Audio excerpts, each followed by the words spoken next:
National Intelligence Service slept on the job. And the problem is simple.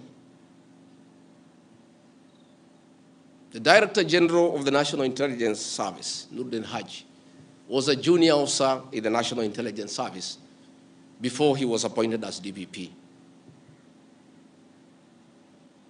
When he was appointed to the office of the Director General, because of inferiority complex, he chased away all the people who were senior to him when he was in the service, therefore crippling the capacity of that service and making it dysfunctional. 3 directors were chased away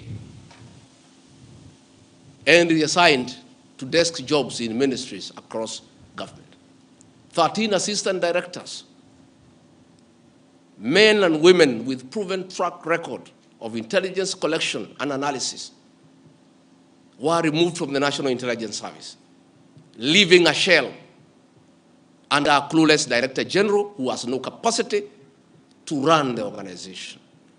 And that is why the security sector was caught off guard by the intensity, the anger of the Kenyan people, the agitation of the Kenyan people, the resilience of the Kenyan people. Had Noordin Haji done his job, we will not be where we are today. He has no capacity. He is out of the country most of the time on business trips. The country is on his own. My boss, President William Ruto, is exposed that he has to back down and admit that he has hurt the people of Kenya. Yet this matter has been in public domain for the last 2 months. I want to say that Noordin Haji must take responsibility for the deaths that occurred. He must take responsibility for the mayhem. He must take responsibility for failing President William Ruto. He must take responsibility for failing the government of the Republic of Kenya. He must take responsibility for failing the Kenyan nation by not doing his job and advising correctly. And he must do the honorable thing, not just take responsibility, but resign from that office and allow the president to pick a competent Director General. I want to request President William Ruto to consider, as a matter of urgency, to recall the 3 directors who are removed from the service and the 13 assistant directors to come and help reconstruct the service and get sanity back to the National Intelligence Service to serve the president, the government, and the people of Kenya. President William Ruto deserves better. He deserves a Director General who knows what he's doing. He deserves a National Intelligence Service that is effective and that can analyze situations and keep him and the government informed on what is going on.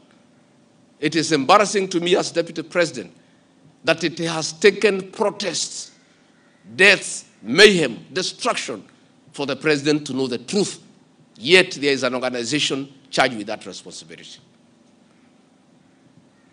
I have publicly stated that under this administration, Kenyans are free to criticize the government without fear of reprisal and state agencies.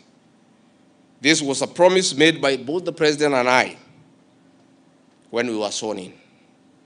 I want to call upon overzealous heads of security agencies not to be tempted to use the criminal justice system to manage politics. Let us manage politics the conventional way, through reaching out, consensus, and concurrence. I am informed that members of parliament who voted no have already been targeted by the National Intelligence Service for harassment for their political stand. This is a promise the president and I gave to the people of Kenya, that never again shall we use the criminal justice system to manage politics.